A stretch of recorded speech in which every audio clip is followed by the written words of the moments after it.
The UK's rental market is undergoing a massive power shift, one that renters and small landlords didn't see coming. Now, Labour's recent policies, including those outlined in the Renters' Rights Bill, were made to make sure that tenants can be protected, but also ensure that they can have better affordability. However, the outcome is quite different. In fact, if we look at corporate landlords, they're thriving, and those smaller landlords, they're being forced out, and it's already having unintended consequences. In this video, I'm going to break down how Labour's policies are making life harder for smaller landlords, and as a result, why corporate landlords are potentially going to make billions of pounds. The real impact to tenants' affordability, but also the overall impact in the rental market in the future in the UK. Stay tuned.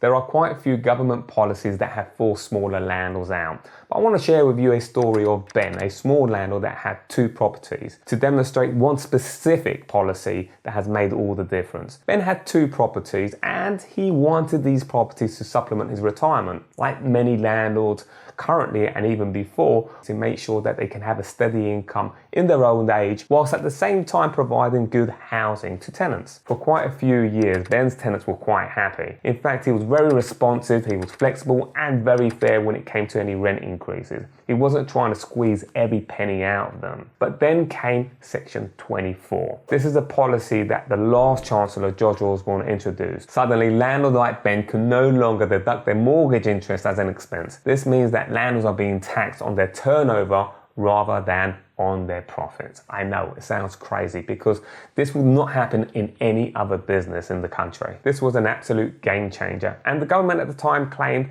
that this was made to level up the playing field between homeowners and landlords. However, it was pointed out that actually the current system at the time was already in favour to homeowners in comparison to landlords. For Ben, this was the beginning of the end. In fact, his tax bill skyrocketed, and when taking into consideration the recent mortgage rates that had increased substantially and also the cost of these new regulations, he had no option but to sell up.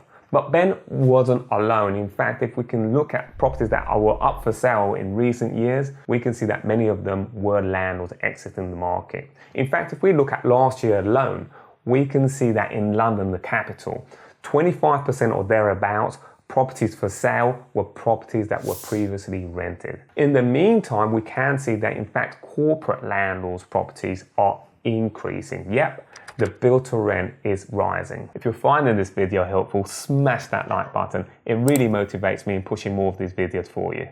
Recent government policies have made life difficult for small landlords, that's a fact. And it's opened the door for corporate landlords to dominate the rental market. I mean, the numbers speak for themselves. Build-to-rent developers are set to make £3 billion windfall from these policies.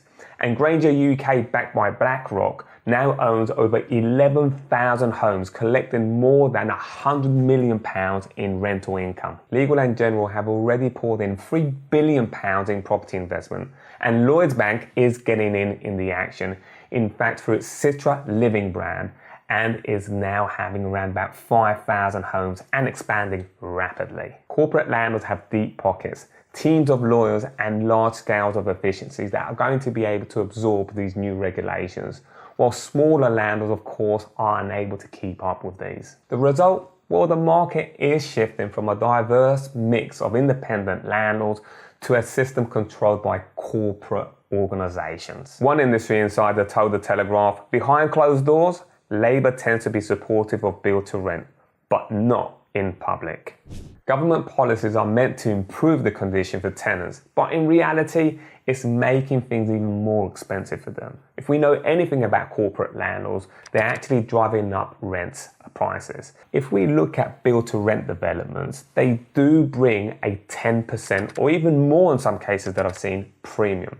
Very similar to the sales of properties with new builds. They have a premium attached to them. The London Renters Union claimed that corporate landlords are gentrifying working class areas, pushing rents out of reach for locals. One tenant in northeast London in Seven Sisters was hit by a 50% rent hike after a new Grainger UK new development came into the area and set new market rates. Grainger UK denied this, but the trend is clear. With fewer smaller landlords competing, corporate landlords have more power to set higher prices.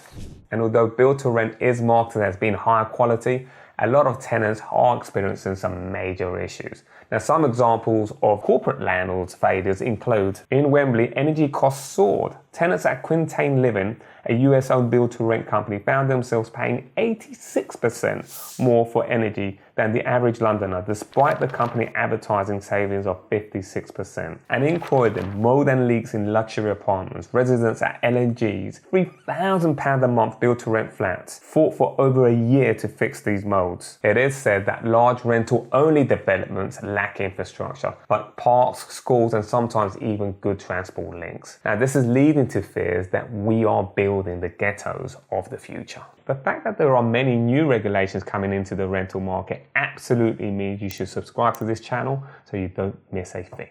Despite concerns with affordability and quality, build-to-rent developments are surging ahead at record levels. Here are some key figures. 35% of build-to-rent development planning consent over the course of the last 12 months. 123,000 new build homes across the UK. Birmingham saw almost 3,700 new build rent homes approved, cementing its place as a rising rental hotspot. Investment volumes in the UK build-to-rent sector hit a record £5 billion in 2024, surpassing the previous high of £4.6 billion in 2022. And 51% of build-to-rent investments in Q4 2024 came from foreign investors, with North America capital alone contributing over $1 billion. This record-breaking growth is reshaping the UK's rental market, with institutional investors gaining more control of not only supply, but also of pricing in the rental market in the country. Could this backfire on Labour? Whilst corporate landlords are thriving at the moment, there is one part of the Renters' Rights Bill that some are saying may cause problems. What is it exactly? Well, Labour wants to stop landlords from automatically writing rent increases within the contracts. And for any rent increases, there's got to be a formal notice to be able to increase that, and tenants can take that to the tribunal. Now, some say that if thousands of tenants start getting rent hikes, tenants may start challenging these increases, and corporate landlords could face serious financial risk, especially publicly listed property firms with shareholders. Some legal experts predict that this may lead to a major lawsuits from corporate landlords against the Labour government if these restrictions affect their profits. One thing is clear: in the attempt of the government wanting to level up the playing field in the rental market, what it has done is empowered corporate landlords instead. As part of a report, Price Hubble analysed demographic data across major build-to-rent developers across London. And it gives us a clearer picture of tenant profile of build-to-rent in comparison to the wider market of the private rental sector. And looking at age demographic, build-to-rent tenants closely mirrors the wider private rental sector, with 50% of build-to-rent occupants are aged between 25 and 34 compared to 48% in the PRS. And 16 to 24-year-olds make up 29% of build-to-rent tenants, slightly higher than 25% in the PRS. And 35 to 44 years old account for 14% in the build-to-rent compared to 17%. Let's look at this from an income point of view. So from a tenant's income from 26,000 to around 49,000, we can see in the private rental sector, it's 45% of tenants' profile. However, 39% of build-to-rent tenants earn £62,000 or more, compared to 27% of tenants in the wider private rental sector, suggesting that build-to-rent developments do attract higher earning tenants. Build-to-rent is particularly popular amongst professionals. In fact, if we look at financial and professional services, it makes up 26% in the build-to-rent.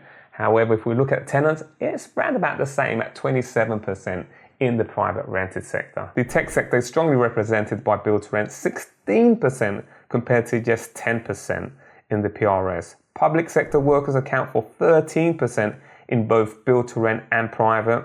The students are far more likely to rent and the BTR at 31% compared to just 9% in the PRS. These figures clearly confirm that build-to-rent caters largely to young professionals, high income earners, students, positioning itself as an upmarket alternative to traditional rental properties.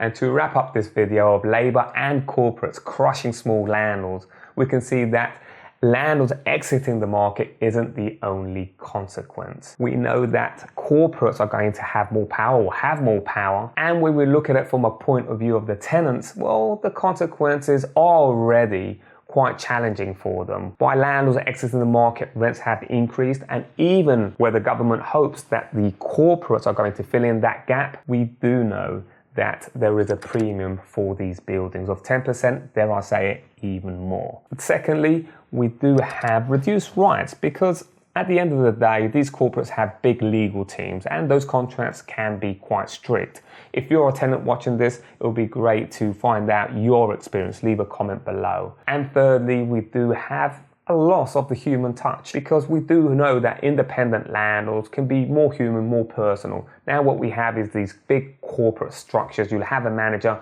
they have to meet targets.